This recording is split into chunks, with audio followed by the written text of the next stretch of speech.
Todos ustedes. Hoy tenemos la clase final que corresponde a mi parte.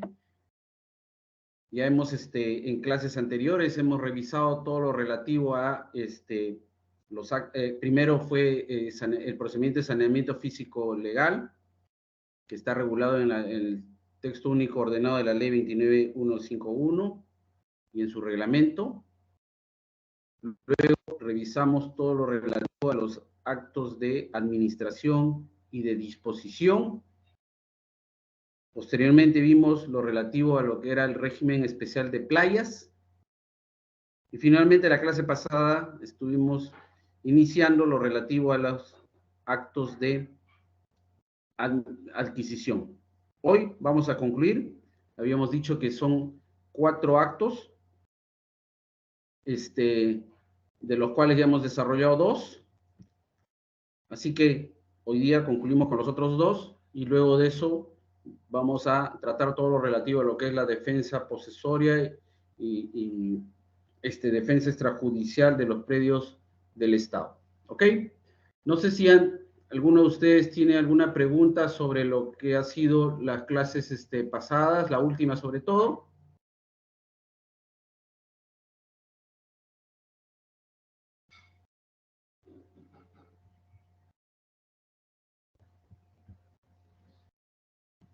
Bien, si no hay, entonces si no hay ninguna pregunta, vamos entonces a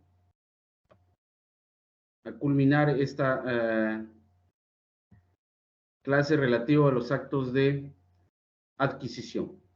¿Ok? ¿Están viendo la pantalla? Bien. Sí, se puede ver Entonces, la repasando un poco la clase pasada, vimos lo que era lo relativo a la primera inscripción de dominio, ¿no? Y seguidamente lo relativo a reversión del dominio, ¿no? Ahora nos toca ver el tercer acto de adquisición que está regulado en el reglamento. Habíamos dicho que eran únicamente 4, pero cabían otro tipo de actos, haciendo un repaso, como la donación, ¿no? Cualquier entidad o particular puede donar a favor del Estado. También la compraventa, el Estado o cualquiera de sus entidades puede adquirir un predio que le interesa para el cumplimiento de sus fines. También está la prescripción adquisitiva de dominio, una forma de adquirir originaria en mérito a la posesión que se viene ejerciendo el Estado o alguna de sus entidades por un plazo de 10 años en forma continua, pacífica y pública. También está la expropiación, que es una compra-venta forzosa, está regulada por el Decreto Legislativo 1192. Y también hay otras figuras, la pérdida de dominio, etcétera, que permiten al Estado y a sus entidades incorporar predios, inmuebles a su patrimonio. ¿Ok? Bien, la asunción de titularidad. En principio diremos que la normativa aplicable es siempre el texto único ordenado de la ley 29151, tu reglamento aprobado por el decreto supremo 08-2021 vivienda, y hay una nueva directiva que es la 007-2021, que se denomina disposiciones para la asunción de titularidad por abandono y puesta a disposición de predios del Estado. Esta directiva fue aprobada por resolución 123-2021 SBN. ¿Ok? Bien. Para comprender lo que es la asunción de titularidad, debemos, creo, primero hacer un repaso sobre lo que se ha tratado, un principio muy importante que se ha tratado en clases pasadas, que es el uso eficiente de los predios estatales, ¿no? Recordemos que los predios estatales son escasos, son necesarios para que el Estado y sus entidades puedan cumplir sus finalidades, ¿no? Y por tanto, el Estado no debe tener ninguna intención de transferirlos o deshacerse de esos predios, sino al contrario, debe mantenerlos, debe conservarlos y sobre todo darles un uso eficiente, o sea, obtener de esos bienes el mejor provecho, tanto económico como social. ¿Ok? Entonces, Queda claro que las entidades, todas las que conforman el Sistema Nacional de Bienes Estatales, igual las que también están dentro del Sistema Nacional de Abastecimiento, deben otorgar un uso eficiente de sus bienes, ¿no? ¿Esto qué significa? Que si se comprueba que hay un uso distinto a la finalidad asignada o aquellos bienes que sin tener una finalidad se encuentran en abandono, el Estado, ¿no? A través de la SBN, asumirá la titularidad. ¿Ok? El artículo 28 del texto único ordenado de la ley 29151 establece lo siguiente. Las entidades a las cuales se hace referencia en el artículo 8 de la presente ley, que es donde se lista todas las entidades que forman parte del Sistema Nacional de Bienes Estatales, deben otorgar un eficiente uso y aprovechamiento económico y o social de sus bienes y los que se encuentran bajo su administración, conforme a los procedimientos establecidos en el reglamento de la presente ley y atendiendo a los fines y objetivos institucionales. El reglamento, también en el artículo 1, establece que uno de los objetivos fundamentales de la reglamentación es justamente regular las actuaciones y procedimientos que permitan una eficiente gestión de los predios estatales, maximizando su aprovechamiento económico y o social sostenido en una plataforma de información segura, confiable e interconectada, ¿no? Contribuyendo al proceso de descentralización y modernización de la gestión del Estado. ¿Ok? Entonces queda muy claro que todas las entidades tienen que darle un uso eficiente de los predios estatales. ¿Y qué pasa entonces respecto a aquellos bienes que las entidades ya no los necesitan? ¿No? Por X motivos hay determinados bienes, sea por su área, por su ubicación, ¿no? Por los parámetros urbanísticos que regulan la zona, etcétera, por la zonificación, por lo que fuere, ya no pueden ser destinados al cumplimiento de sus fines. O sea, no pueden ser destinados a un uso o a la prestación de un servicio público. En esos casos, las entidades tienen que ponerlos a disposición a efectos de que el Estado, representado por la SBN o los gobiernos regionales con funciones transferidas, asuman la titularidad, y puedan de esa manera asignarlos, ¿no?, al mejor uso en favor de las entidades que lo necesiten. ¿Ok? Entonces, son dos figuras para que se produzca la asunción de titularidad. La primera es el abandono y la segunda es la puesta a disposición. El abandono está regulado en el artículo 126 del reglamento y establece lo siguiente. La SBN, ¿no?, habíamos dicho, o el gobierno regional con funciones transferidas en representación del Estado, asumen la titularidad a favor de los predios de propiedad de las entidades que están señaladas en los literales B, C y D del artículo 8 del TUO, cuando se ha producido un abandono de 2 años o más. ¿Cuándo se va a considerar un predio abandonado? Cuando se ha verificado su falta de uso o existencia de ocupaciones ilegales por un plazo de 2 años y la entidad no ha realizado actos de recuperación. ¿Ok? Entonces, estas dos condiciones tienen que ser concomitantes, tienen que cumplirse en el tiempo, en forma conjunta, ¿no? O sea, en principio, verificarse falta de uso, ¿no?, o existencia de ocupaciones ilegales en un plazo de 2 años y la entidad propietaria o que lo tiene bajo su administración no ha realizado ningún acto de recuperación. ¿Ok? Los actos de recuperación los vamos a ver en el siguiente tema de la recuperación extrajudicial y también administrativa. ¿Ok? Entonces, si no se ha realizado ningún tipo de estos actos, entonces se va a producir el abandono. El plazo de 2 años se computa desde la fecha de la supervisión o fiscalización que ha realizado la SBN, salvo que se haya acreditado por otro medio. Puede ser también por una noticia periodística, ¿no?, o por la denuncia de algún particular, etcétera, ¿no? Hay medios que pueden acreditar ese plazo de 2 años. ¿Cuál es la excepción? O sea, ¿cuáles son aquellos predios donde no va a operar el abandono? son los casos de los aportes reglamentarios y lotes de equipamiento urbano, que de por sí tienen la condición de bienes de dominio público, ¿no? Ya lo hemos visto en clases pasadas, y por lo tanto tienen una finalidad asignada, ¿ok? En ese caso no se va a producir ningún abandono. ¿Por qué? Porque tienen que ser siempre destinados a esa finalidad, a la prestación de ese servicio público o a ese uso público que ya está debidamente predeterminado. Bien, ahora veamos cuáles son aquellas entidades que están contempladas en los incisos B, C y D del artículo 8 del texto único ordenado de la ley, ¿no? Cuyos bienes que son de su propiedad o que están bajo su administración pueden ser materia de abandono. En el inciso B se establece que es el gobierno nacional, integrado por el Poder Ejecutivo, que incluye a los ministerios, organismos públicos descentralizados, el Poder Legislativo y el Poder Judicial. ¿Correcto? En el inciso C se indica que son los organismos públicos a la que la Constitución y las leyes le confieren autonomía, vale decir, los organismos públicos autónomos, tipo BCR, Tribunal Constitucional, etcétera, etcétera. D. En el inciso D están señalados las entidades, organismos, proyectos y programas del Estado cuyas actividades se realizan en virtud de potestades administrativas y legalmente otorgadas.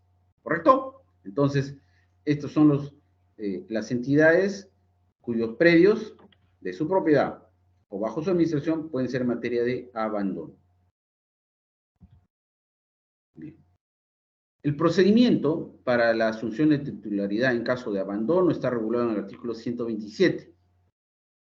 En principio, la SBN, ¿no? O el GORE con funciones transferidas o la entidad que ha hecho la transferencia debe verificar los supuestos para que opere la reversión, ¿no?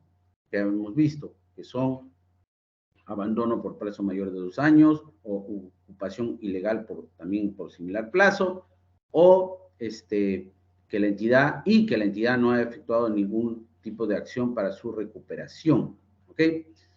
Luego de eso, de haberse verificado que sí se cumple alguno de estos supuestos, entonces se procede a notificar al adquirente.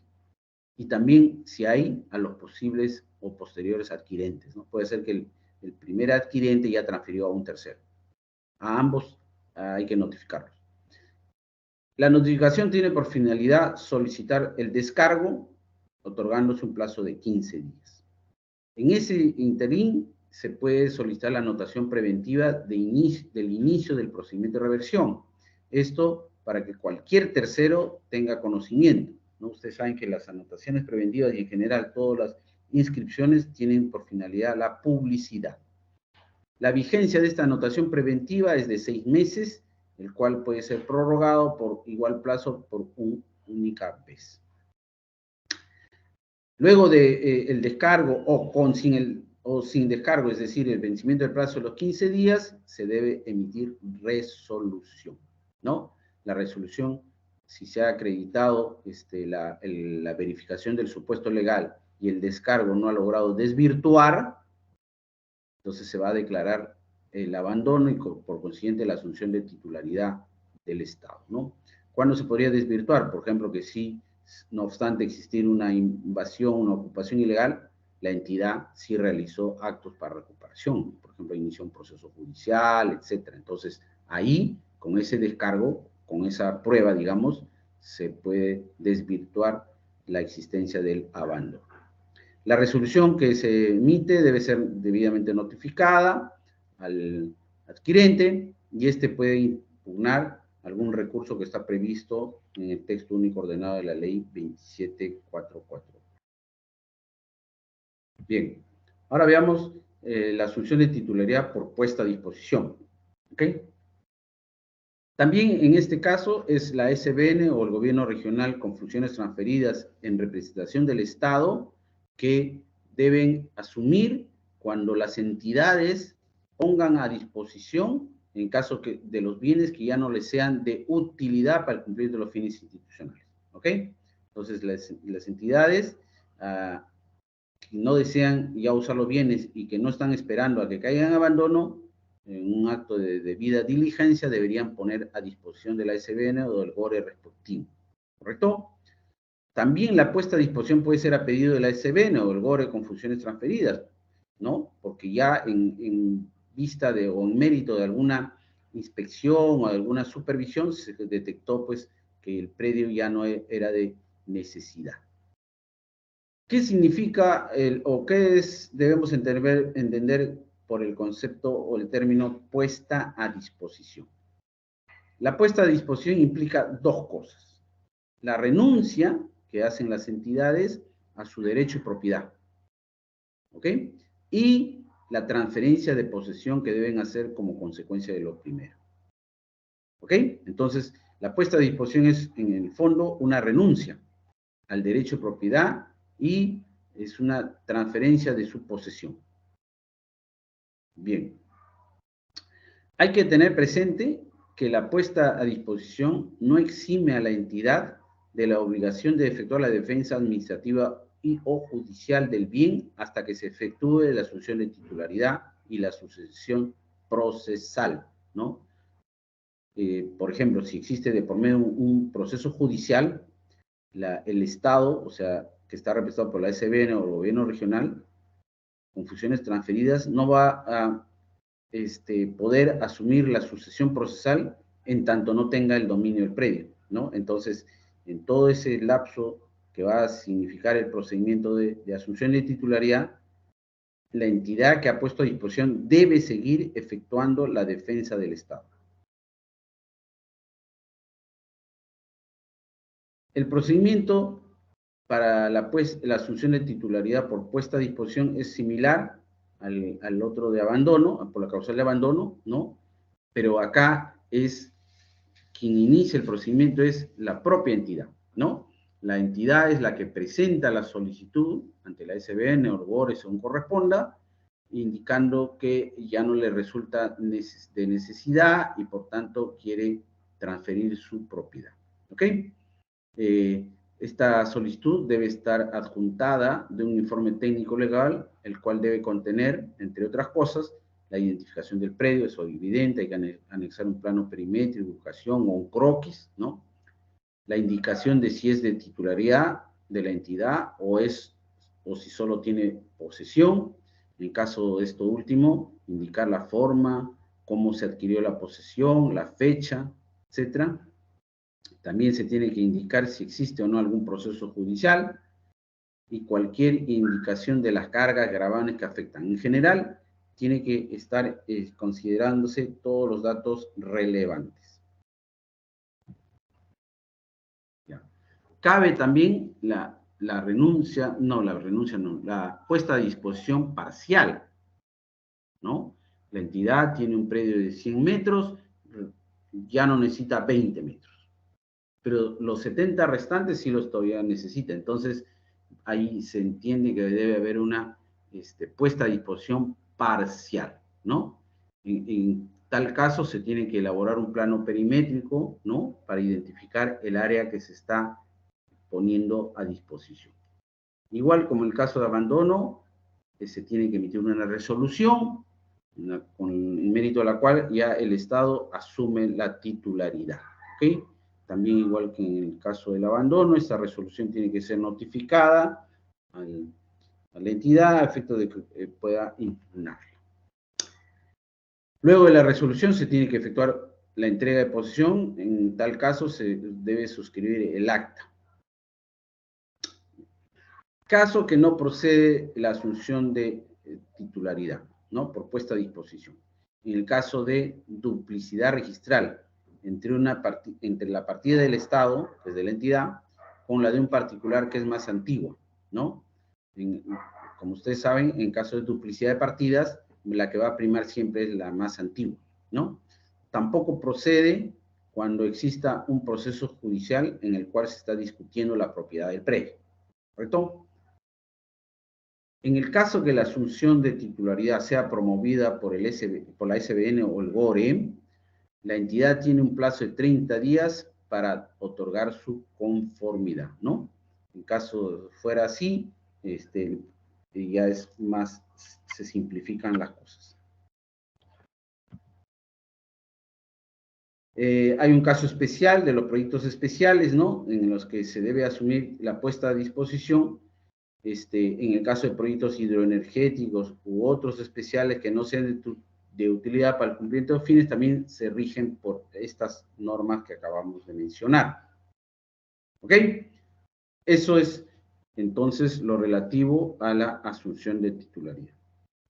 Ahora vamos a ver el cuarto acto de adquisición, que es la dación en pago. La normativa aplicable va a ser el texto único ordenado de la ley 29151 y su reglamento, ¿no? También en forma supletoria el Código Civil.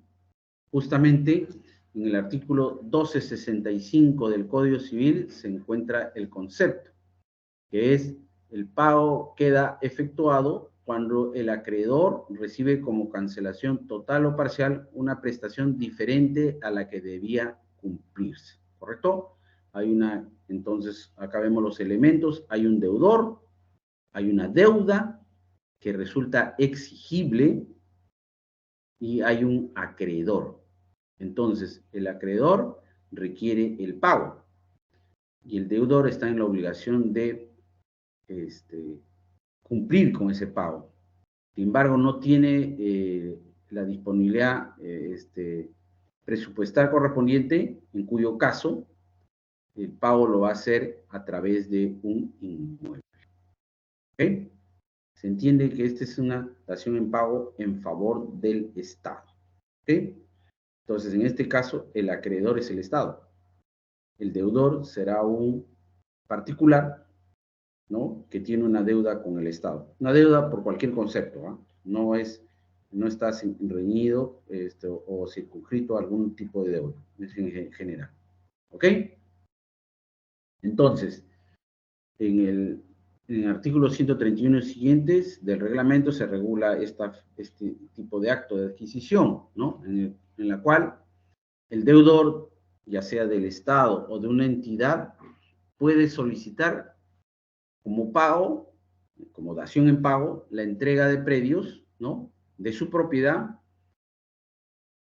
a efectos de cubrir esa deuda, ¿no? Entonces va a ser ante la entidad creadora o responsable de la recuperación del crédito, ¿correcto? Hay algunos casos en que la deuda ya no la tiene la entidad acreedora, sino que ha pasado a otra entidad que es encargada de la recuperación del crédito, ¿ya? Bien, el deudor obviamente debe acreditar la propiedad del bien y sobre todo tiene que precisar el valor comercial de ese bien, porque es en función justamente al valor del bien que va a satisfacerse la deuda. Igual que en el caso anterior, se tiene que emitir una resolución, ¿no? La entidad acreedora, ¿no? O la que es la responsable de la recuperación del crédito, aprueba la dación en pago mediante una resolución. Esta resolución tiene que haber sido sustentada en un informe técnico legal, en el cual se ha visto la conveniencia de aceptar este inmueble como en parte pago, como pago total, ¿no? Y en la cual se tiene que anexar todos los documentos que sustentan la exigibilidad y el monto de la deuda, ¿no? Se entiende, habíamos visto hace un momento, que uno de los elementos es que la deuda sea exigible. Entonces tiene que haber documentación que acredite esa exigibilidad, ¿no? Y también que establezca el monto de la deuda. Como sabemos, no siempre la deuda se mantiene en el mismo monto de lo pactado, porque con el transcurso del tiempo la deuda se incrementa, sea por los intereses legales que las partes los intereses que las partes hayan pactado, sea por la penalidad que también las partes hayan pactado, o también sea por la aplicación de los intereses legales, ¿no? Entonces, hay una monto de la deuda que tiene que ser precisado, liquidado, ¿ok? Esta resolución tiene que inscribirse, ¿no? Por lo tanto, todos los gastos que ocasione, sean gastos notariales y registrales, las debe asumir el deudor. Bien, entonces, Hasta acá tenemos esto de los actos de adquisición. Ya con esto damos por concluido esa etapa. Y ahora veríamos lo relativo a la defensa y recuperación de predios del Estado.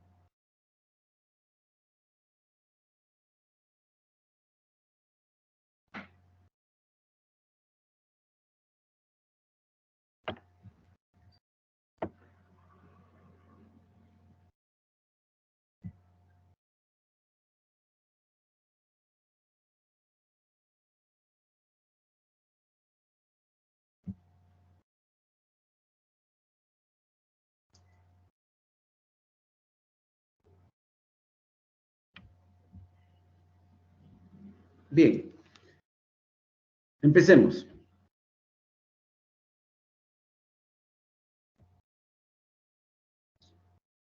En primer lugar, debemos establecer el amparo constitucional que tiene el derecho de propiedad, ¿no? En el artículo 70 de la Constitución Política vigente se establece que el derecho de propiedad es inviolable y que el Estado la garantiza. Y acá estamos hablando propiedad de cualquier persona o entidad peruana, ¿no? Respecto a predios ubicados en el territorio nacional, ¿ok? Entonces, el artículo 70 está protegiendo no solamente la propiedad privada, sino también la propiedad del propio Estado, entendiéndose al Estado y a sus entidades. El artículo 73 incluso ya es más específico en relación al tipo de bienes, cuando establece que son los bienes de dominio público son inalienables e imprescriptibles. ¿Okay? Entonces ya acá este artículo constitucional sí está referido a bienes estatales, ¿no? En específico a los de dominio público del Estado. Por otro lado, la Constitución establece también un deber que tiene a su cargo la Policía Nacional del Perú. En el artículo 166 de la Constitución se señala que la Policía Nacional tiene por finalidad fundamental garantizar, mantener y restablecer el orden interno. Presta protección y ayuda a las personas y a la comunidad. Y acá viene lo que nos interesa. Garantiza el cumplimiento de las leyes y la seguridad del patrimonio público y del privado. O sea, está para defender los bienes tanto públicos como privados. ¿Ok? Bien, también debemos tener en consideración, en relación al tema que nos ocupa, lo establecido por la ley 29618, en cuyo artículo 2 se establece que los bienes de dominio privado estatal son imprescriptibles. Este artículo como que complementa lo establecido por el artículo 73 de la Constitución, que establece que los bienes de dominio público estatales son inalienables e imprescriptibles. Mediante esta ley, en su artículo 2, señala que los bienes de dominio privado estatal, que son los otros, de las de otra clase, también son imprescriptibles, ¿no? Es una ley que ha dado bastante cuestionamiento, que ha habido bastante debate, pero sigue vigente, ¿ok? Entonces, es propicio ponerla en consideración. Bien, el derecho de propiedad también está regulado y amparado por la primera norma civil, que es el Código Civil. En su artículo 923 se establece la noción de propiedad y dice que es la propiedad, el poder jurídico que permite usar, disfrutar, disponer y reivindicar un bien. Debe ejercerse en armonía con el interés social y dentro de los límites de la ley. ¿Ok? Entonces, un propietario tiene que poder usar, disfrutar, disponer y reivindicar un bien de su propiedad, ¿no? Obviamente en armonía en el interés social y dentro de los límites, ¿no? Pero lo importante es que el ordenamiento civil da estos atributos al derecho de propiedad y lo protege. Por su parte, el texto único de la Ley 29151 establece como una de las competencias de las entidades la defensa que tiene que hacerse respecto de dichos bienes, ¿no?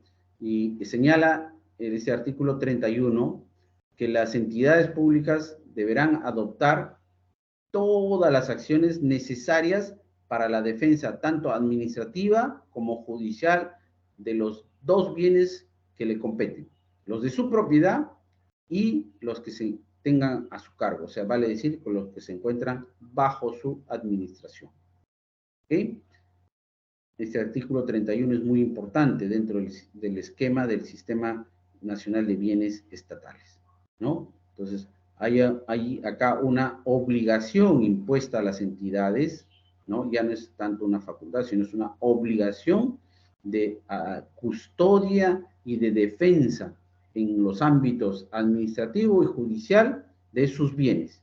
No solo los bienes de su propiedad, sino también los que por ley o por alguna norma han sido asignados a su administración.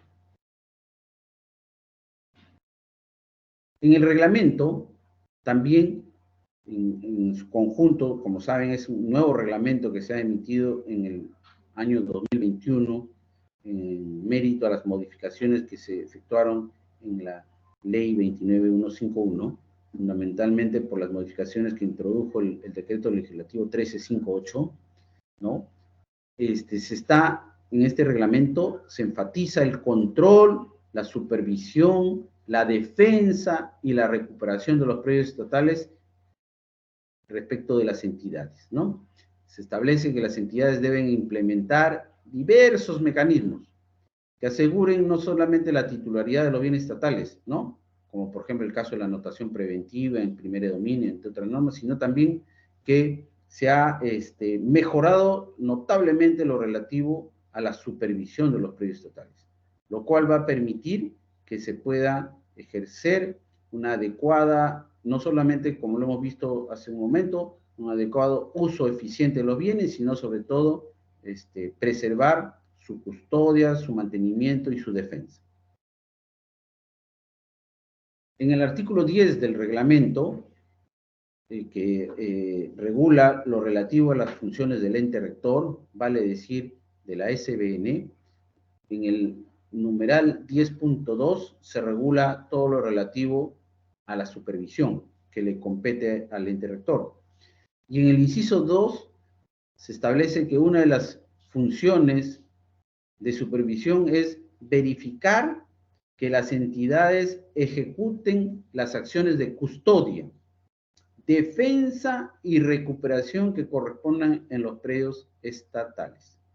¿Correcto? Son tres términos, tres estadios, tres situaciones. Custodia es efectuar, digamos, actos de conservación, ¿no? Defensa es, digamos, medidas contra alguna afectación, ¿no?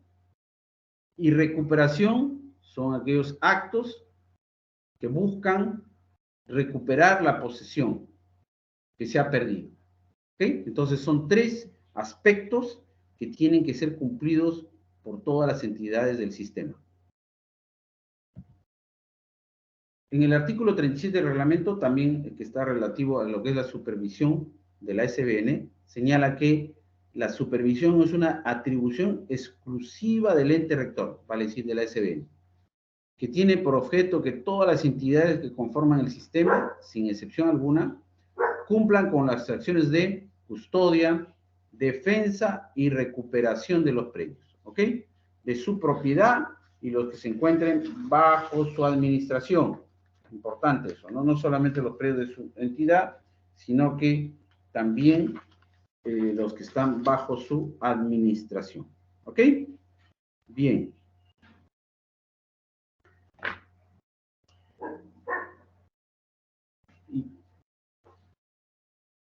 Esta supervisión tiene que estar también referida a la verificación del cumplimiento de las obligaciones impuestas por la norma legal o el acto que ha recaído en dichos bienes, ¿no? Y también con el debido procedimiento en todos los procedimientos que ejecuta.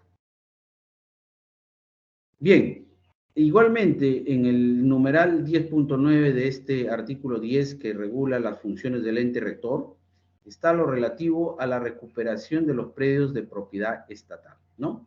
Y en el inciso 1 se establece que la SBN debe ejercer la recuperación extrajudicial a través de su Procuraduría Pública de los predios de propiedad o bajo administración del Estado, ¿ok? En este inciso se habla de predios del Estado, ¿correcto? De propiedad o bajo su administración. Y de las entidades, cuando se verifique la inacción de estas últimas y no han efectuado las acciones que están previstas en el artículo 65 de la ley 3230, que lo vamos a ver más adelante. ¿Ok? Entonces, cuando se ha visto que un predio del Estado ha sido usurpado, ¿no? Ocupado ilegalmente, y hay inacción de las entidades, entonces la SBN debe intervenir a través de su Procuraduría Pública para lograr la recuperación en un principio, en un primer momento extrajudicial, y en caso que ello no proceda o no se logre, en una recuperación judicial. ¿Correcto? En el inciso 2 se establece que debe la SBN interponer a través de su Procuraduría Pública las acciones judiciales que correspondan para obtener la recuperación de los predios de propiedad del Estado o bajo su administración. ¿Correcto? Entonces, dos tipos de actuaciones. En un primer momento es una recuperación extrajudicial, al amparo de lo establecido en el artículo 65 de la ley 3230, y comprende a los predios del Estado y de las entidades cuando éstas no han actuado. Y respecto de las acciones judiciales, le compete interponerlas única y exclusivamente de los predios del Estado. ¿Por qué? Porque la competencia para interponer la acción judicial de los predios de las entidades le compete a ellas mismas, ¿no? En su condición de titulares. ¿Ok? Bien. En este mismo artículo 10,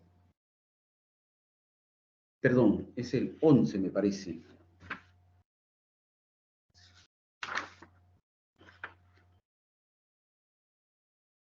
Sí, el artículo 11, ¿no? Ahí hay un error de tipeo.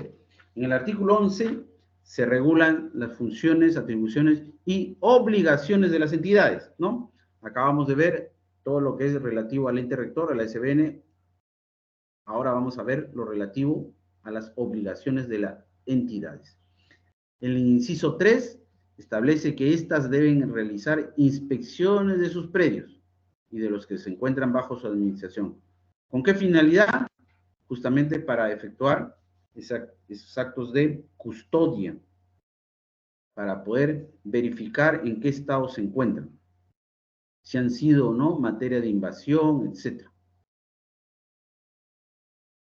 En el inciso 14 se establece como otra obligación que las entidades deben adoptar todas las acciones necesarias para la defensa de los bienes de su propiedad o que se encuentran bajo su administración, ante todo órgano administrativo, notarial, arbitral y o jurisdiccional. ¿Ok? Todas las acciones necesarias para la defensa de dichos bienes. ¿Ok? En el inciso 15, la obligación es de repeler todo tipo de invasiones u ocupaciones ilegales que se realicen en predios de su propiedad o de su administración, estén o no inscritos en el registro de predios. Y deben efectuar las acciones de recuperación extrajudicial cuando tengan conocimiento de dichas invasiones. ¿Ok? Entonces, en el artículo 11 del reglamento, están establecidas pues todas las obligaciones que tienen que ver con la custodia, defensa y recuperación de los predios de las entidades. En el artículo 48 del reglamento se regula lo relativo a estas acciones de defensa y recuperación extrajudicial. Ojo, extrajudicial. En el numeral 48.1 se establece que en los casos que se verifique que un predio de propiedad o bajo administración de una entidad se encuentra ocupado por terceros, se debe solicitar al titular de dicha entidad que inicie las acciones de defensa y recuperación extrajudicial, conforme a los artículos 65 y 66 de la Ley 30.230, sin prejuicio de cualquier otra acción de defensa judicial que corresponda. ¿Ok?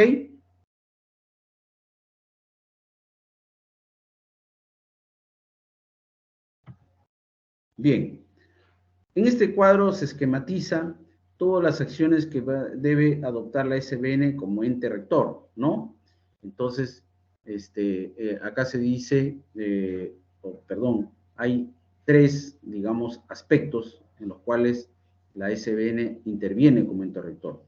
Respecto de los actos de gestión, respecto de los actos de registro y respecto de los actos de supervisión de los bienes estatales. En los actos de gestión, ya lo hemos visto, se identifica los predios de su propiedad, aprueba los actos de saneamiento, administración, etcétera, etcétera, ¿no? En todos ellos, pues, procurando el mejor aprovechamiento económico y social, ¿no? Manteniendo o incrementando su valor de acuerdo a la finalidad asignada. ¿Ok? Eso ya lo vimos.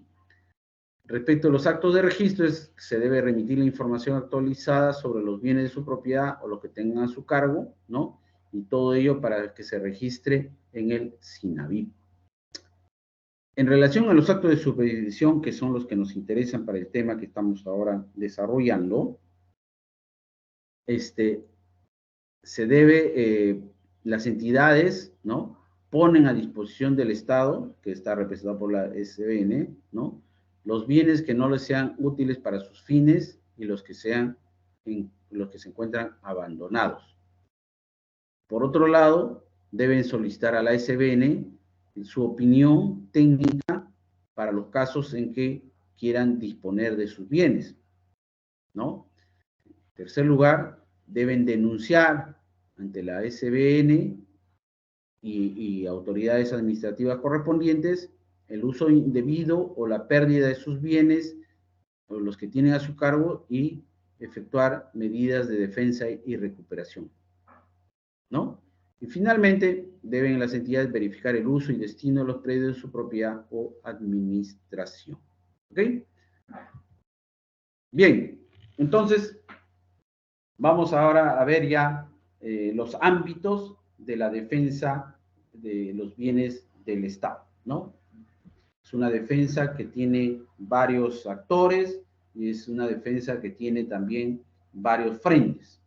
Hemos dicho que el primer frente es una defensa, digamos así, administrativa, en la cual se incluye la recuperación extrajudicial, y hay otro ámbito que es la defensa judicial, ¿no? O sea, en un ámbito ya jurisdiccional. ¿Ok? Entonces, ahora vamos a empezar con la defensa administrativa, pero creo que nos corresponde hacer un pequeño receso, 3 minutitos, y continuamos.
Bien, ya estamos acá nuevamente para continuar.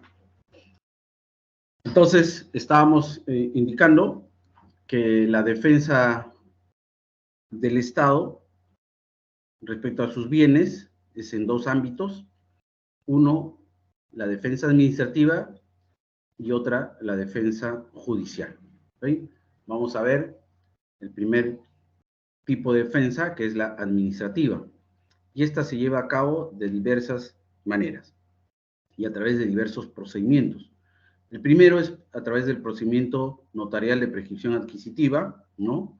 El Estado puede usar la prescripción adquisitiva no solamente para adquirir la propiedad de algún bien que lo viene usando a través de alguna entidad con la prestación de algún servicio público o un uso público por el plazo de 10 años, ¿no? De forma continua, pacífica y pública, sino que también la prescripción adquisitiva puede ser usada en modo de defensa, ¿no? Como una excepción, cuando alguien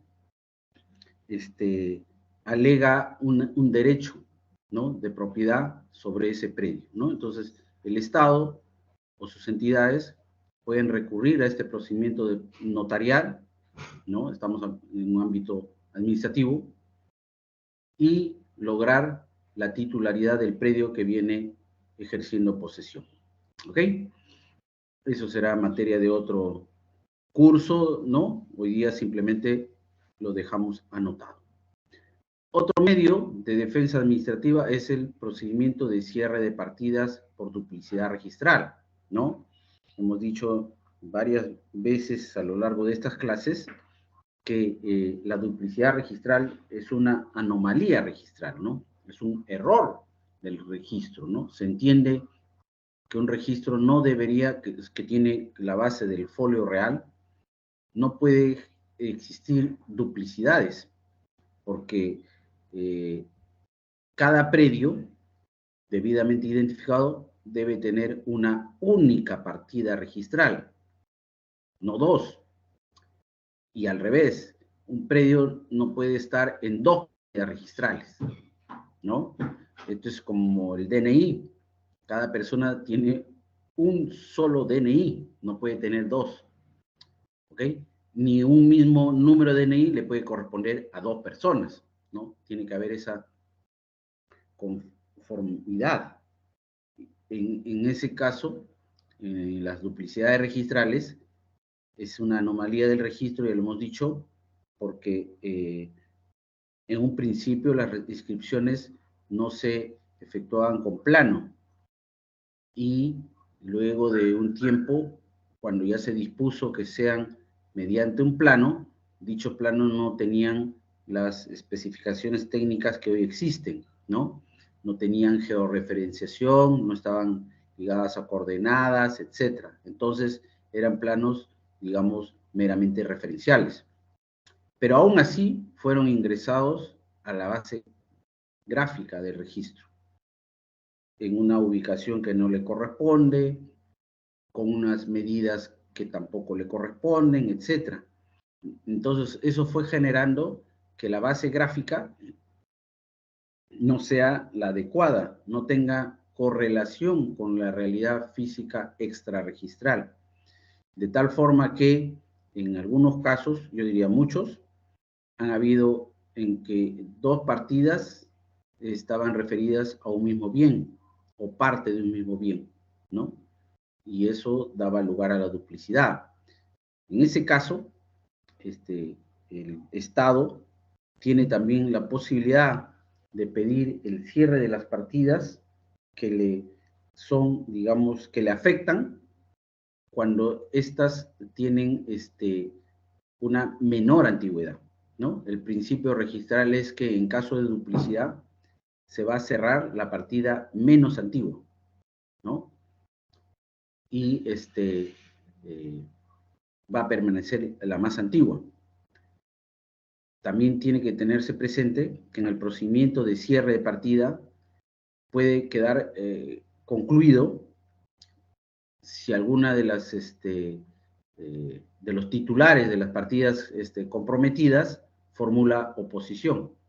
En ese caso, reiteramos, el procedimiento queda concluido y se deja salvo el derecho de las partes a recurrir a la vía judicial en la cual se discutirá el mejor derecho de propiedad, ¿no? Y ahí se establecerá la validez o no de dichos derechos. ¿Ok?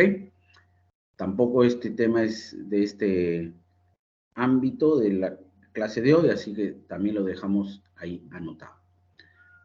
La tercera modalidad, ¿no? O acción de la defensa administrativa es lo que hoy nos ocupa, que es la recuperación extrajudicial de la propiedad estatal. ¿Ok? Extrajudicial. Por eso que estamos en un ámbito administrativo, ¿no?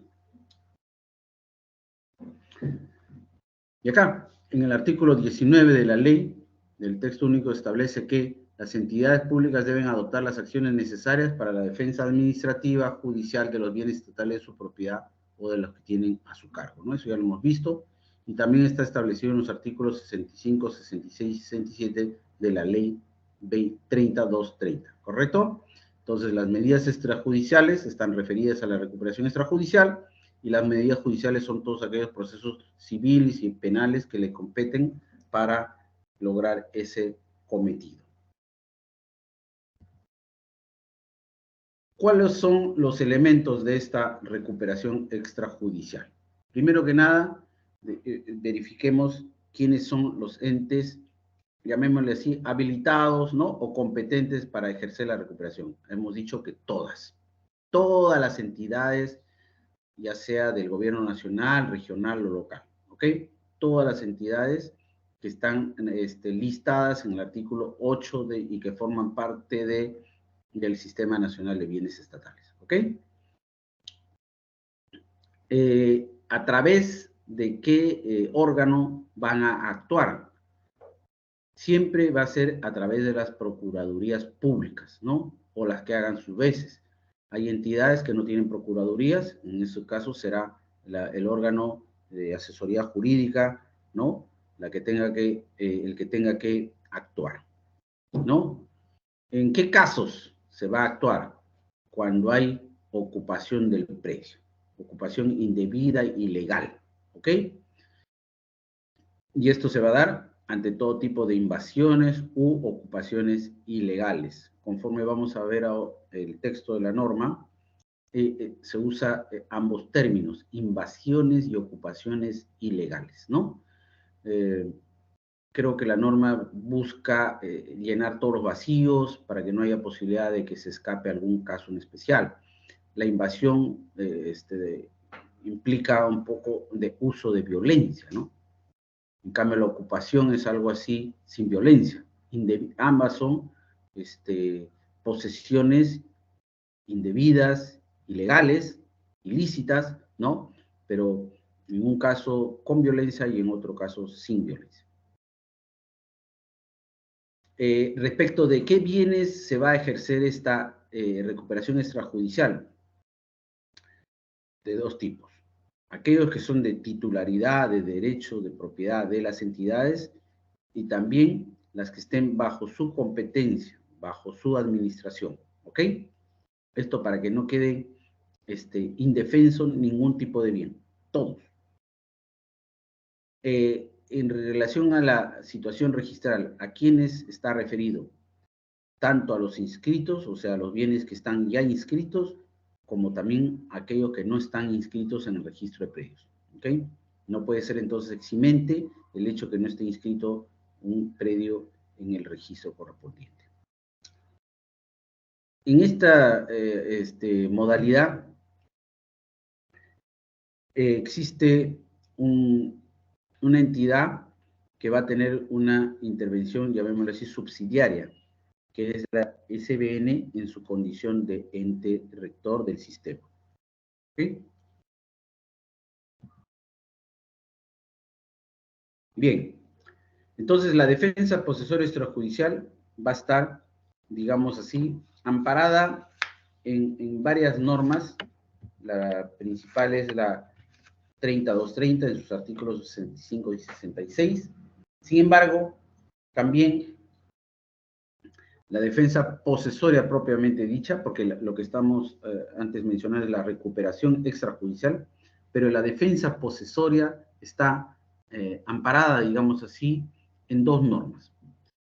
Principio, en el artículo 920 del Código Civil, que aplica tanto a los bienes privados como a los bienes estatales, y en la ley 29618, en cuyo artículo segundo, ya lo vimos hace un momento, se presume que el Estado es poseedor de todos los inmuebles de su propiedad. Perdón, el artículo 2 es el que habíamos visto. Este es el artículo primero de esta ley, ¿no? Que establece una presunción juris tantum, evidentemente, ¿no? De que el Estado es poseedor de todos los inmuebles de su propiedad. ¿Ok? Entonces, en el caso de los bienes del Estado, no se requiere que éste acredite dicha posesión, porque esta presunción ya le favorece para todo tipo de bienes, no solamente para los bienes de dominio público, sino también para los bienes de dominio privado. ¿Ok? El artículo 920 del Código Civil, que fue modificado, establece que, en términos generales, que el poseedor puede repeler la fuerza, ojo, estamos hablando del poseedor, no del propietario. El poseedor puede repeler la fuerza que se emplee contra él y recobrar el bien sin intervalo de tiempo, o sea, de forma automática, inmediata, no automática, inmediata, si fuere desposeído. Pero en cualquiera de estos casos, debe abstenerse de las vías de hecho no justificadas con las circunstancias. ¿Ok? Este es el famoso artículo que establece o regula o prevé la defensa posesoria de los bienes, tanto privados como públicos. Y ahora veamos el texto actual del 920 del Código Civil, que como les dije, fue modificado y ahora establece lo siguiente. Dice, el poseedor puede repeler la fuerza que se emplee contra él o contra el bien, ojo, fuerza que puede estar dirigida contra él o contra el bien, y recobrarlo, si fuere desposeído, ¿no? En primer orden hay una posibilidad de que en base a su defensa no sufra ninguna afectación, pero pudiera ser que sí y fue desposeído, en cuyo caso la norma establece, le faculta el derecho de recobrar. Pero esta acción debe realizarse dentro de los 15 días siguientes, ¿no? Habíamos dicho que tiene que ser en forma inmediata. 15 días siguientes computados desde que toma conocimiento de la desposesión, ¿no?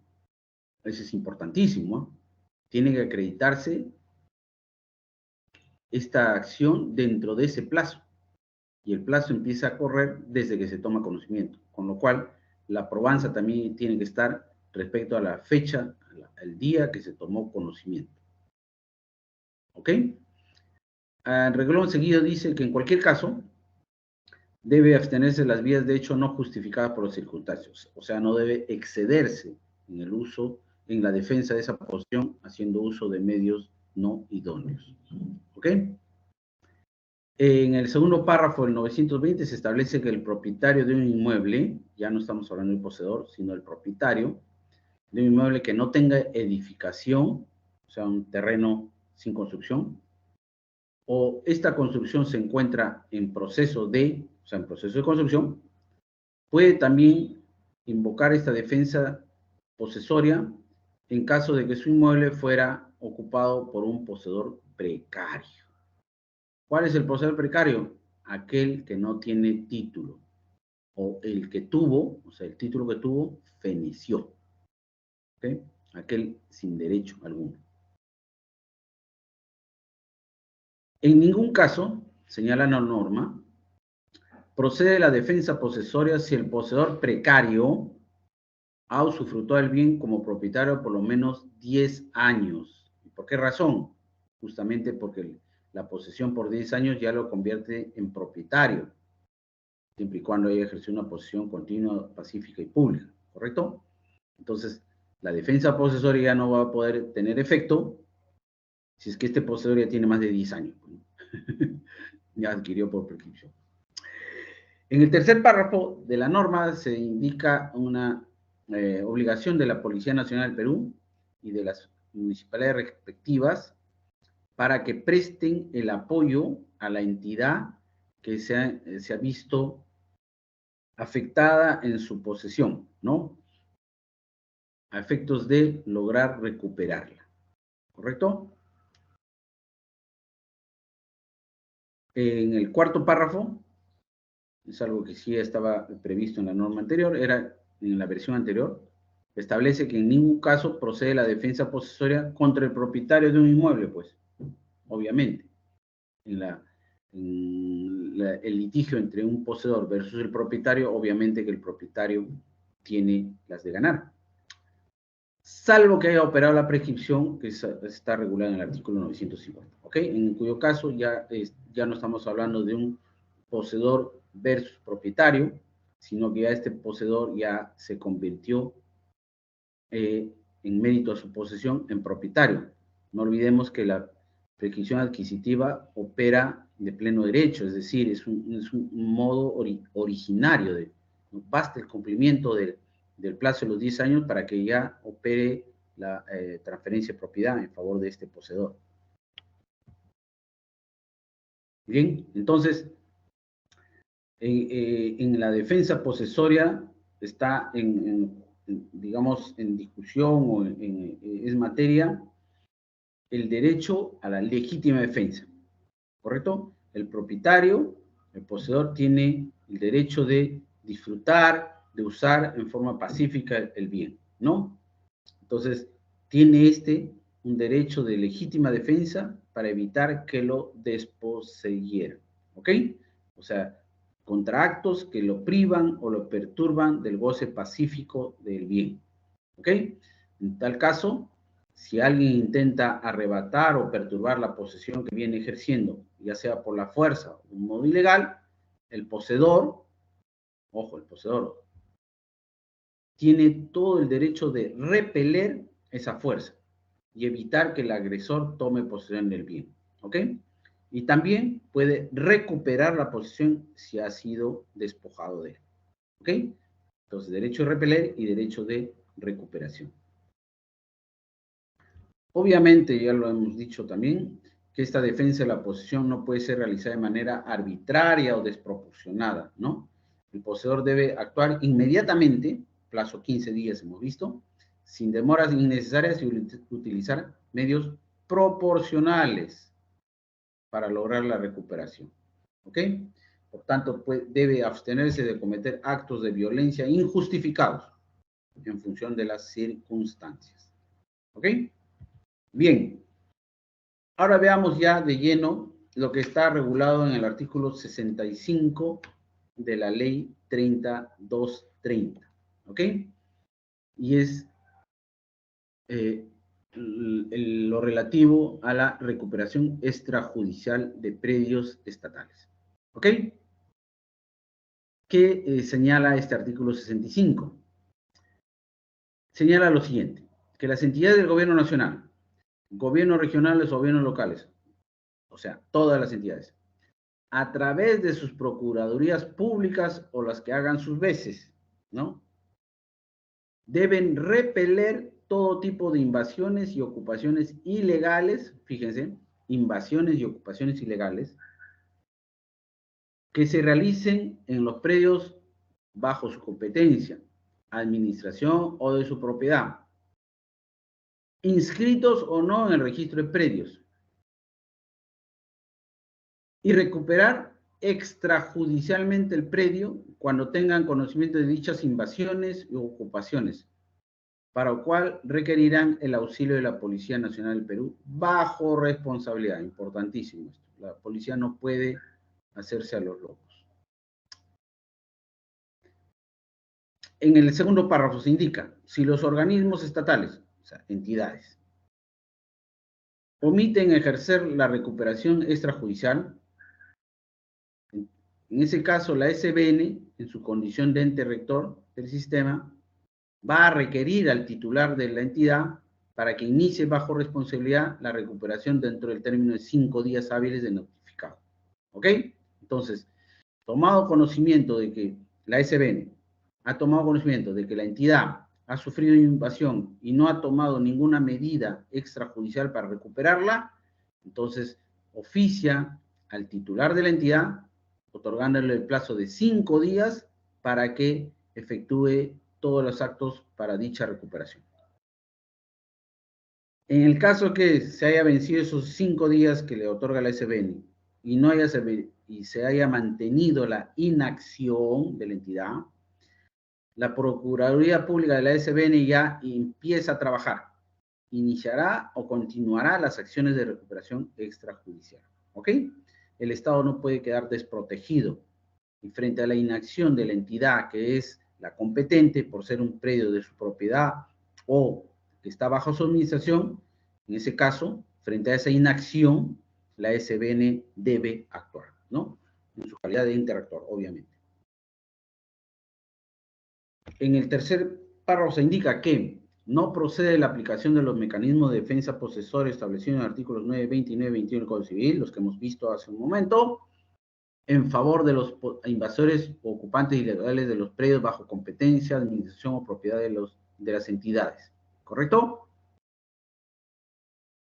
Toda controversia sobre los supuestos derechos de estos que se consideran afectados por la recuperación extrajudicial se tramita en la vía judicial y con posterioridad a la misma. ¿Ok? Entonces, estos invasores, estos ocupantes ilegales, no pueden invocar la defensa posesoria que da el artículo 920 del Código Civil. Si tienen algún derecho sobre ese bien, tendrán que ejercerlo en la vía judicial correspondiente, pero previamente deberán desocupar el predio, porque ellos no tenían derecho de ocuparlo de esa manera. ¿Ok?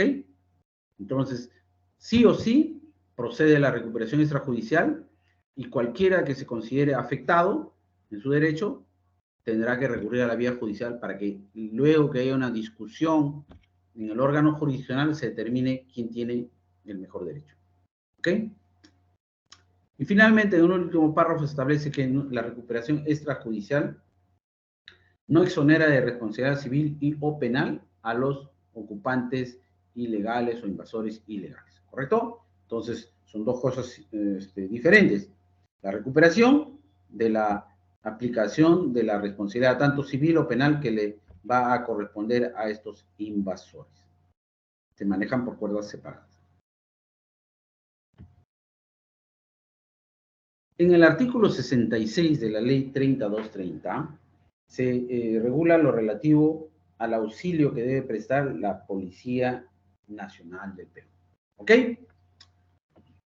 Y esto era necesario porque muchísimas veces la policía ha sido renuente a prestar apoyo, ¿no? Con el pretexto de que no cuenta con los recursos suficientes, con los elementos logísticos correspondientes, etc.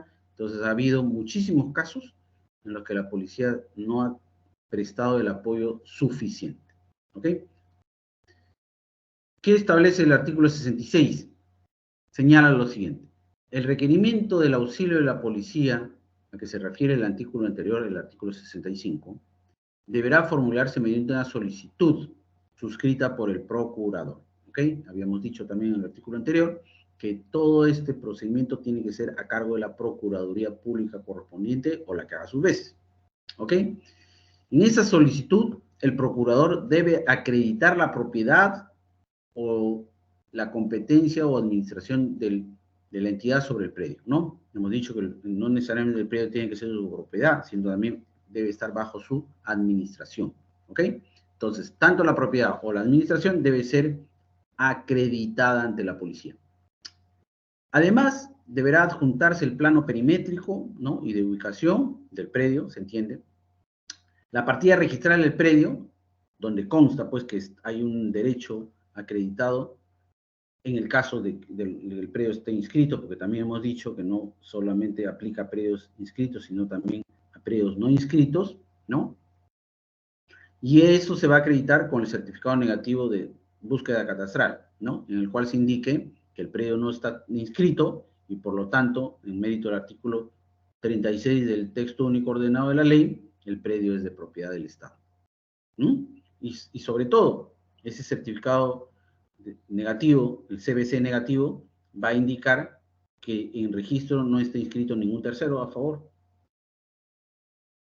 ¿Ok? Entonces, por ambos lados.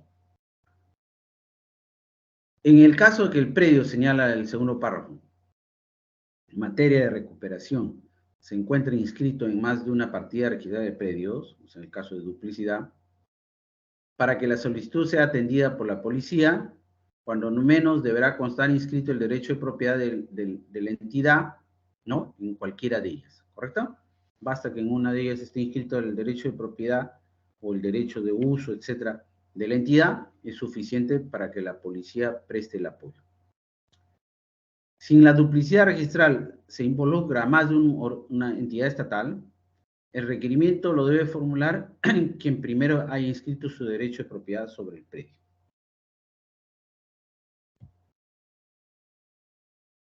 También se indica que la policía verificará la solicitud y documentación presentada, es obvio, y deberá prestar el auxilio requerido bajo responsabilidad dentro del plazo máximo de 5 días calendarios de presentada la solicitud. ¿Ok? Entonces, hay un plazo de 15 días para que la entidad, a través de su procuraduría, accione, ¿no? O sea, se presente ante la policía, y luego que se ha solicitado el apoyo a la policía, sustentándose el derecho que se tiene y la invasión sufrida, la policía va a tener un plazo máximo de 5 días adicionales para prestar ese apoyo. ¿Ok? La norma también en su último párrafo establece algo que es importante, que si en los predios que han sido materia de invasión, de ocupación ilegal, ya se hubieran efectuado instalaciones temporales e informales, la entidad, con el auxilio de la Policía Nacional, está facultada para remover. ¿Ok? Entonces, acá la norma faculta a las entidades y también autoriza a la policía a remover. No habla de demoler, sino remover instalaciones temporales informales, pues no, porque la demolición ya está referida a instalaciones permanentes, ¿no? Acá estamos hablando de instalaciones temporales, ¿ok? Bien. Justamente respecto de este último párrafo, la SBN ha intentado, sin éxito, muchas oportunidades, la modificación de este artículo, ¿no? A efectos también de que se incluya en la posibilidad de remoción a las instalaciones que ya tienen un cierto grado de consolidación, ¿no? Porque justamente amparados en eso, los invasores evitan que las entidades recuperen la posesión. Bien, entonces vamos a identificar todos los elementos de la recuperación extrajudicial, ¿no? Que han estado regulados en los artículos 65 y 66 que acabamos de ver. Primero que nada, los actores, todas las entidades, de los 3 niveles de gobierno. Segundo, que todo tiene que hacerse a través de la Procuraduría Pública correspondiente o la que haga sus veces. Tercero, que procede contra todo tipo de invasión o ocupación ilegal, ¿no? La norma se ha cuidado en incluir los dos términos, invasiones y ocupaciones, ¿no? La invasión referida a un uso de violencia y en cambio la ocupación más a un uso a no violencia, ¿no? A ocupación subrepticia, digamos. Comprende los predios de propiedad de las entidades y también los que están bajo su administración o competencia, ¿no? También están incluidos todo tipo de predios, inscritos o no, ¿no? Y finalmente, el papel de la Policía Nacional, que es fundamental porque tiene que prestar el auxilio, ya que digamos, la remoción y desalojo, remoción de las edificaciones precarias y desalojo de los invasores, tiene que hacerlo la policía, ¿no? en base a sus competencias. Veamos ahora cuáles son los límites a la defensa de los invasores o los ocupantes ilegales. Ya lo hemos visto, pero acá lo esquematizamos, ¿correcto? Estos invasores o ocupantes ilegales no pueden utilizar a su favor, o sea, están impedidos de utilizar la defensa posesoria extrajudicial 920, que faculta al poseedor a repeler cualquier afectación en su posesión, ¿no? Ellos no pueden repeler justamente porque tienen una posesión ilegal, ilícita, y tampoco ellos pueden utilizar o interponer acciones posesorias, interdictos, ¿ok? Eso está regulado en el artículo 921 del Código Civil, ¿ok? Y finalmente, reiterar que toda controversia sobre los supuestos derechos que estos se consideran afectados deben ser tramitados y resueltos en la vía judicial y con posterioridad a la recuperación extrajudicial, ¿ok? Eso es importantísimo, ¿no?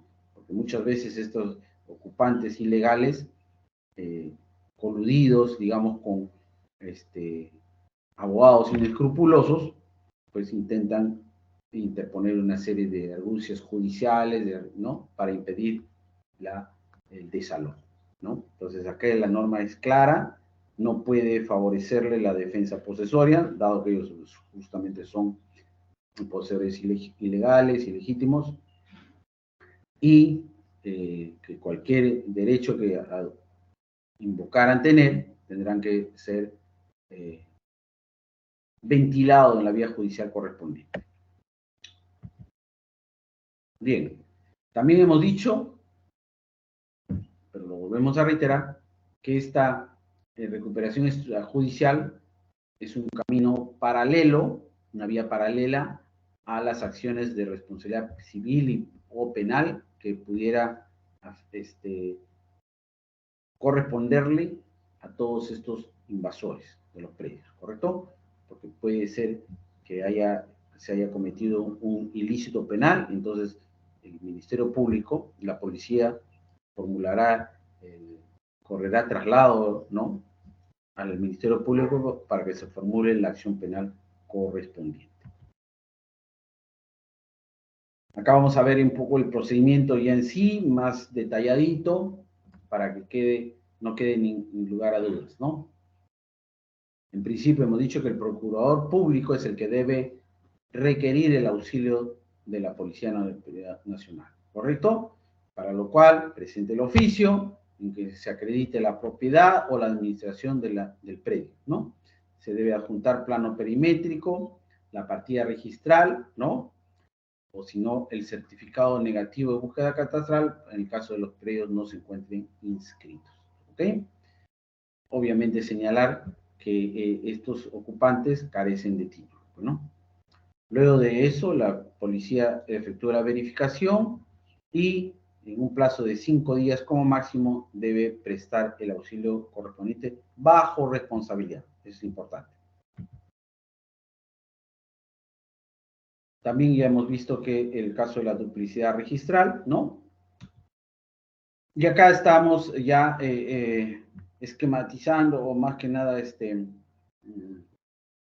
reflejando a través de fotografías cómo se procede al desalojo de los invasores o ocupantes ilegales, ¿no? Con el auxilio de las fuerzas policiales, ahí se ve el retiro de chozas, etcétera, incluso se procede a quemarlas, a retirar todo tipo de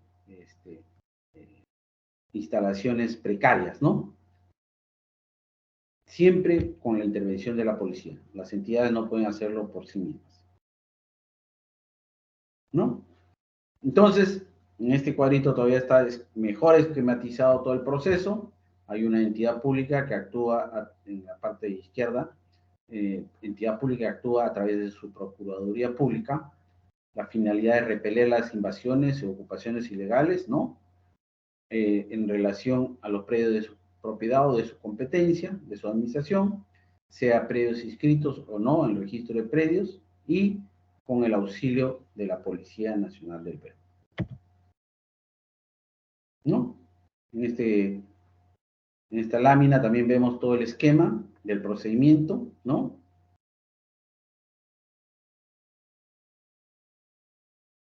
Que ya lo hemos explicado y creo que ya no es menester reiterarlo. Pasemos más bien ahora a ver lo relativo a la defensa judicial, que es el otro ámbito, ¿no? Entonces, nosotros acabamos de ver la defensa extrajudicial, o también llamada la defensa administrativa, ¿no? Yo creo que es preferible denominar la defensa administrativa porque esta defensa administrativa tiene varias posibilidades, ¿no? Varias acciones. Una de ellas es la defensa y la recuperación extrajudicial. Ahora veamos todo lo relativo a la defensa judicial. Y esto va a proceder cuando no ha podido efectuarse la recuperación extrajudicial, ¿no? Entonces, como primera, llamémosle así, medida, toda entidad lo primero que debe hacer es intentar la recuperación extrajudicial.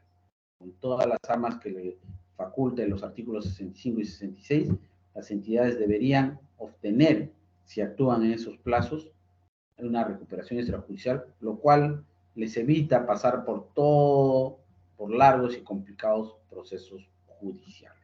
¿Ok? Bien, pero de todas maneras, habrá casos en que no es posible la recuperación extrajudicial y las entidades tendrán que recurrir a una defensa judicial. ¿Ok? Esta defensa judicial también se hace en varios ámbitos. Procesos civiles, ¿no? Que son la reivindicación, la nulidad de títulos, el mejor derecho de propiedad, en la acción de desalojo, los interdictos, etcétera, etcétera. ¿Okay?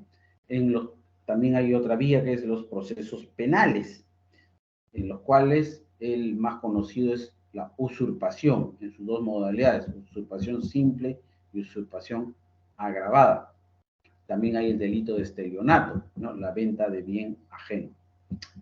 En los procesos constitucionales, que es una tercera opción, se encuentra el amparo, ¿no? Fundamentalmente el amparo. Y en todos estos casos tiene que haber una previa opinión de la SBN para que se pueda proceder. Bien, veamos algunos de estos procesos judiciales. Tenemos los interdictos. Los interdictos son de varios tipos. Está el interdicto de retener, que está previsto en el artículo 921 del Código Civil, ¿no? Mejor dicho, la defensa posesoria judicial. ¿Qué dice el artículo 921 del Código Civil? Que todo poseedor de muebles inscritos, de muebles inscritos y de inmuebles puede utilizar los interdictos, ¿correcto? Si su posesión es más de un año, puede rechazar los interdictos que se promuevan contra él. Y el interdicto de retener está regulado en el artículo 606 del Código Procesal Civil, que establece que procede este tipo de interdictos cuando el poseedor es perturbado en su posesión. Por eso que se denomina de retener. ¿Retener qué? La posesión. En el interdicto lo único que se discute es la posesión. Acá no se discute propiedad, es posesión. Entonces, el interdicto de retener va a proceder cuando el poseedor es perturbado en su posesión. ¿Y en qué consiste o en qué puede consistir la perturbación? En actos materiales o también de otra naturaleza, como la ejecución de obras o la existencia de construcciones en estado ruinoso. ¿Correcto? Entonces, dos tipos, actos materiales o de otra naturaleza, como podría ser la ejecución de obras en un colindante, la existencia de construcción en estado ruinoso, también de un colindante. El otro interdicto que está es el de recobrar, y este procede cuando el poseedor es despojado de su posesión. El interdicto de retornar aplica cuando es perturbado en su posesión. Acá ya, una vez que ha sido despojado, ya no aplica y lo que aplicará será el interdicto de recobrar. ¿Correcto? Y esto es una condición que se exige, es que este despojo haya sido sin haber mediado un proceso judicial previo. O sea, fue despojado a la mala.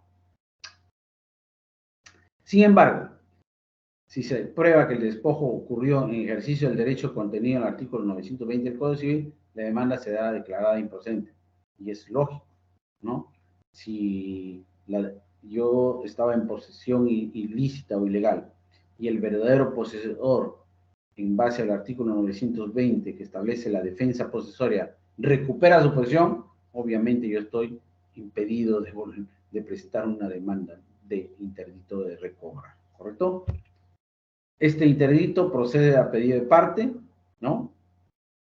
Perdón, cabe la posibilidad de que se ministre la posesión provisoria del bien a pedido de parte, y luego obviamente haber sido admitida la demanda, ¿correcto? Y todo esto se va a regular de acuerdo a los requisitos de la medida cautelar. Todo esto está regulado en el artículo 603 del Código Procesal Civil. Entonces, para este interdicto de recobrar se requiere dos aspectos o dos condiciones, ¿no? Primero, que el demandante, o su causante, haya estado en posesión del inmueble. Y segundo, que haya sido despojado total o parcialmente del bien. ¿Sí? No solamente procede cuando ha habido un despojo total, sino también cuando ha habido un despojo parcial. ¿Correcto?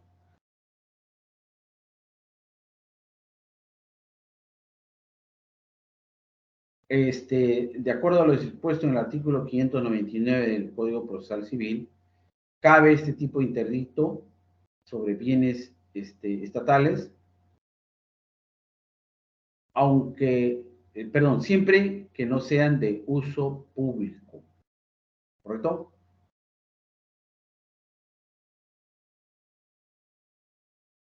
Si el bien se pierde o destruye estando en poder del despojante, se pierde la posesión, por consiguiente no hay posibilidad de aplicar el interdicto de recobrar. Bien, acá está justamente el artículo 599 del Código Procesal Civil, que establece que el interdicto de recobrar procede de inmuebles siempre que no sean de uso público, ¿ok? Quiere decir que respecto de una vía pública, un parque, etcétera, no va a proceder este interdicto, ¿no? Y esto está también así aplicado en un proceso en la casación número 458-2010 de Piura, ¿no?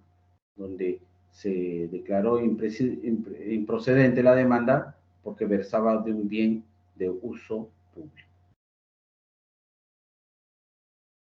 También tenemos otra forma de defensa judicial, los procesos de desalojos. ¿Ok? Estos procedimientos o procesos judiciales en que los ocupantes de un inmueble urbano, etcétera, lo vienen ocupando y el Estado o la entidad correspondiente requiere su desocupación y su posterior restitución, ¿correcto? Estos son procedimientos que se tramitan a través del procedimiento sumarísimo. Y su objeto es, como les decía, recuperar o reintegrar en el uso o goce del bien a su legítimo propietario o titular, ¿no? Frente a quien no tiene ningún título, pero se encuentra ocupando. El típico caso es del ocupante precario, ¿correcto? Acá estamos señalando algunas casatorias relativas a desalojos y que son muy ilustrativas. La primera es la casación 1472-2001 en Lima, que señala que la acción de desalojo es imprescriptible, pues en el fondo entraña para el propietario del bien una acción reivindicatoria a fin de recuperar no solo la posesión, sino también para ejercitar los atributos de la propiedad. ¿Ok? La otra es una casatoria del año 2002, la número 3028 de Lima. Si bien existe edificación, el desalojo se puede ordenar dado que esta es de carácter provisional. conforme a la pericia de autos y por lo tanto puede ser retirada. ¿Ok? Entonces, no era obstáculo para el desalojo la existencia de una edificación, siempre y cuando sea de carácter provisional. En la casación número 35383 del año 1999 se establece que el desalojo es una acción posesoria que no requiere que la demandante acredite título de propiedad sobre el predio, ¿no? Pues el artículo 586 del Código Procesal Civil faculta demandar a todo aquel que considere tener derecho a la restitución del predio. ¿Ok? Bien. Otro proceso judicial que se puede utilizar es la reivindicación, ¿correcto? Es un proceso a través del cual se exige una tutela del derecho de propiedad, ¿no? La reivindicación solo le compete al propietario, no al poseedor, ¿no? En este tipo de procesos, el propietario exige la entrega de un bien de la persona que ilegítimamente lo viene poseyendo, ¿no? Es un proceso entre propietario versus poseedor. Por lo tanto, el presupuesto para demandar la reivindicación es la acreditación del derecho de propiedad sobre el bien, ¿correcto? Esta acción es la imprescriptible, ¿no? Vimos hace un momento una casación que decía que el desalojo tiene un efecto o una calidad de imprescriptible, no es tanto así, sino que, y eso lo asemeja a la reivindicación. El carácter imprescriptible es el de la reivindicación, y así lo establece el artículo 927 del Código Civil, ¿no? La acción de reivindicación es imprescriptible, ¿no? Es justamente uno de los atributos del derecho derecho de propiedad. Obviamente, la reivindicación no va a proceder contra el poseedor que ya dejó de ser poseedor y se convirtió en propietario por efectos de la prescripción adquisitiva de dominio, ¿no? Acabamos de decirlo. El litigio, entonces, en una reivindicación es entre el propietario y el poseedor simple. Si el poseedor llegó a ser propietario por la prescripción, dejó de ser poseedor y entonces sería un litigio entre propietario versus propietario. Y eso no resulta procedente en la reivindicación. Ahora veamos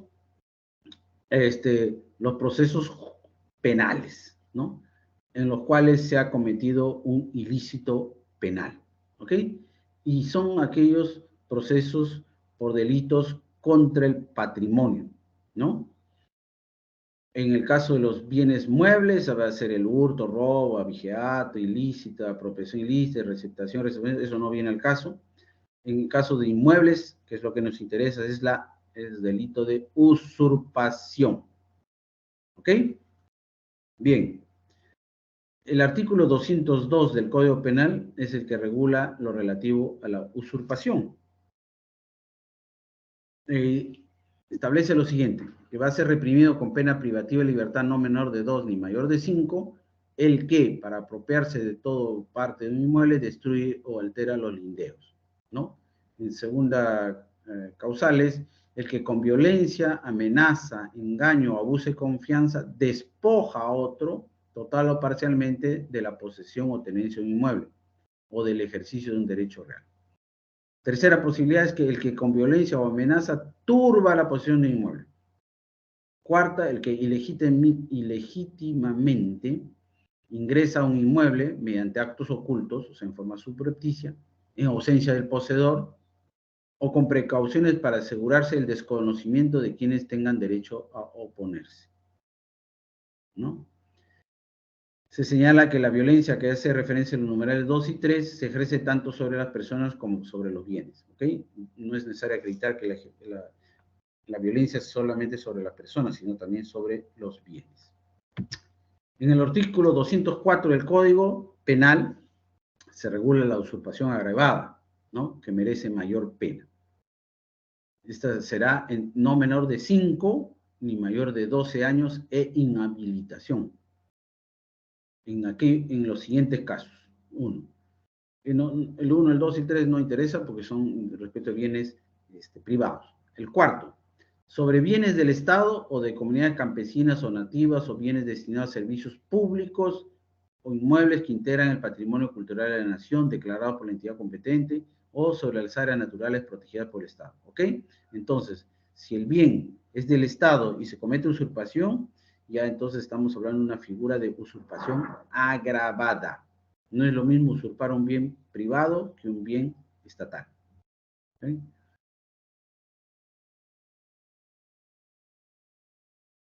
También es importante el inciso 10, que habla de que en su condición de representante de una asociación u otro tipo de organización,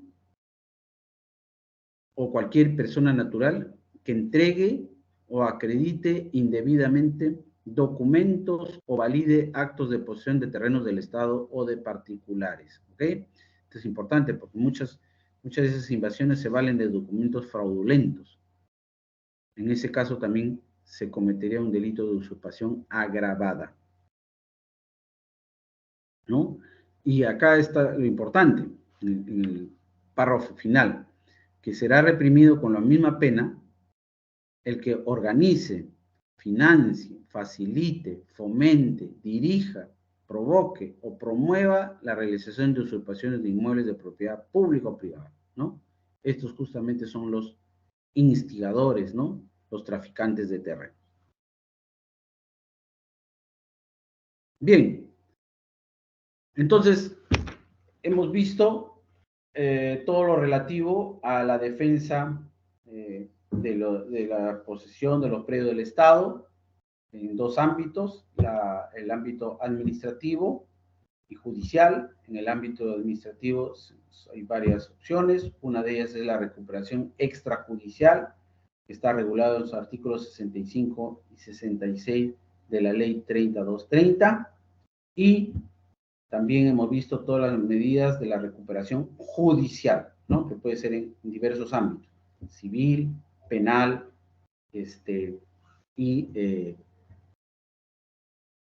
civil y penal, perdón, ¿no? Entonces, no sé si tenemos algún tipo de preguntas hasta este momento. Caso contrario, doy por culminada la clase, agradeciéndole su participación, agradeciendo también a la doctora Beatriz Sánchez por su pedido para hacerme cargo de estas clases, y estoy a su entera disposición. Muchísimas gracias por todo. Buenas noches. Muchísimas gracias, doctor. Gracias por acompañarnos en todo el proceso del diploma de especialización. Le agradezco y la institución también. Muchas gracias.